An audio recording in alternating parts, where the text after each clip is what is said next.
everyone, my name is Priya, and in today's video I'm going to be painting a landscape, and I'm going to be using the Derwent Inktense paint pen set, the studio set, for this painting. And I just wanted to show you that painting a landscape like this can look complex when you look at the completed piece, but it can be done very simply with just a few simple steps to keep in mind as you are working through your painting. So I'm just basically creating a border for my painting. You could use a thinner tape and divide the tape in half if you want a thinner border, but I do want crisp lines, so I'm using the washi tape to border my page. Sometimes I don't use washi tape, I just paint over the entire page or around the page, and I don't really worry for clean lines, but in this case I wanted to have some clean lines, so I think it's best to use some washi tape just around the border of the page. But you can use a masking tape as well if you want. Just ensure that if the tape is a bit sticky, try to just use a hairdryer to dry it up or heat it up before you remove the tape to avoid tearing the paper, and always move the tape away from the artwork as you are removing the tape. So there I'm just preparing all my things. I've got my paint set there, I've got some water, and I'm gonna get my brushes, and I think we're ready to start with this painting. So I start off with just a rough sketch. Now this is very rough, you really can't see what I'm drawing here, but I'm just sketching out the layout of everything, just where the trees are gonna go, where the mountains is, where the waterfall is. Nothing detailed, just a rough sketch to give me an indication of where everything goes. Then I'm going in and I'm starting off with my paint. I'm going in with the sky first. I often work from the background coming towards the foreground, and the sky is always what I usually start with. But I am going to be marking off certain areas where there's certain stones and rocks in the foreground that I just want to mark off with a base layer, and you'll see me do that in a minute. But for now I'm just painting in the mountains and getting in some variation of browns and grays, keeping it a bit of cooler tones, and even some greens I'm adding that as well. So yeah, you can see I'm adding in the browns, and now I'm adding those base layers for all the rocks and stones. Now there is a waterfall that's going to be in the background, and the water's coming forward, it's going over the sand, and there's going to be a lot of rocks and stones around, and some of those rocks will be immersed in the water.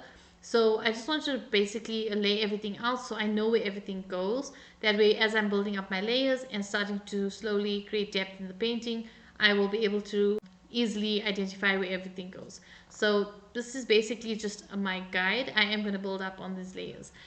The same thing I'm doing with the foliage and the palm trees on the top of the mountain and the plants and trees around. I'm just basically putting everything in its place just so I know where everything is. I am working from light to dark, so I always start off with the lighter values first. So I'm using lighter greens just to place everything in. There are some variation of greens, but I'm using a lighter version of those greens, and I am going to slowly build up layers and darken those as I progress through the painting. So you can see now I'm starting to go in and add the branches of the trees and add more of the foliage and the trees, the leaves on the trees, and just start building up those layers. And also just putting in the base layer for the waterfall, and then obviously the water. Now the water, as I said, is going to be going over the sand, and I wanted the water to have this from a dark deep blue to a turquoise teal color, and it must go over the sand. So I wanted to incorporate that as I was painting the water with these paints. I am using water dependent on where I want it to be more opaque. I use less water. Where I want the colors to be more saturated, I use less water. But where I want it to be more transparent, I use more water. So I'm using it similar to watercolors, although it is the Inktense paint pens. I am using them similar to watercolors. So now I am going in and just adding those the tree that's right, like closer in the foreground, not in the foreground but to the side. I'm just adding those trees and adding those leaves. Now it's also important to remember to pay attention to where the light is coming from, the direction of the light for your piece. That will determine all the highlighted areas on this piece. So for all the rocks and the stones and the mountain, the lighter areas will be where the light is hitting those rocks and mountains and stones. So just bear that in mind when you are painting. So you can see now, as I'm building up layers, I'm not completely going over the entire mountain with a darker brown. I'm slowly, gradually adding darker values of the color that I'm using. So I'm using darker browns, darker greens, but I'm leaving some of those lighter areas that or previous layers that I've done still visible. That helps me to create that variation in rocks, to create the rock structure, the shape, the shadows, the highlights, and just to make it really look like a rock. So now you can see I'm going with the darker brown or a mid-tone brown. I'm going over all the areas of the rocks and just adding some lighter areas, certain places, adding some darker shadows, retaining some of the light areas where the light is hitting or where the sun is hitting the rocks. And I'm just layering one layer at a time. And you can see I'm even remembering to do that with the branches and the barks of the trees. The one side will be lighter than the other side because the shadow will be cast on the one side and the light will be hitting the bark on the one side.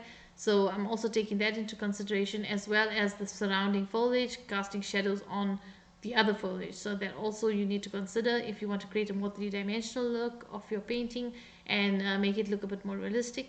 Really, you have to pay attention to the shadows and the highlights.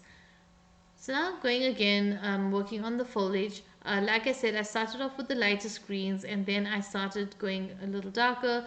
As I painted the layers upon layers, I started going darker, and that's when I started really creating a more three-dimensional look and creating depth. So because the foliage is quite thick, this is a maybe a jungle, and the foliage around is thick and dense, so I want to create that depth of it as well. And also with the water, I want to retain those lighter areas and have those darker areas because to show the depth of the waterfall that is in the distance compared to the rest of the stones and rocks in the front.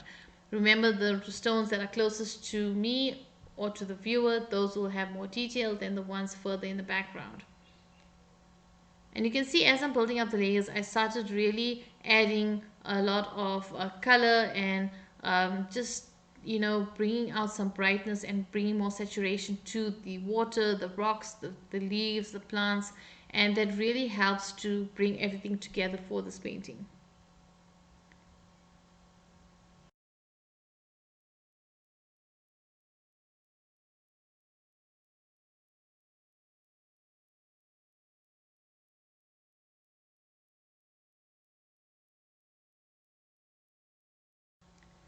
I am going to come in with the white jelly roll now, and I'm going to be adding some of those light highlights on the water and on the waterfall. It really helps to have that.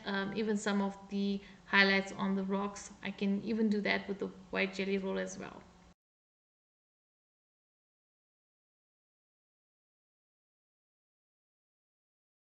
Now I'm just removing the tape, and I guess that's it for this video.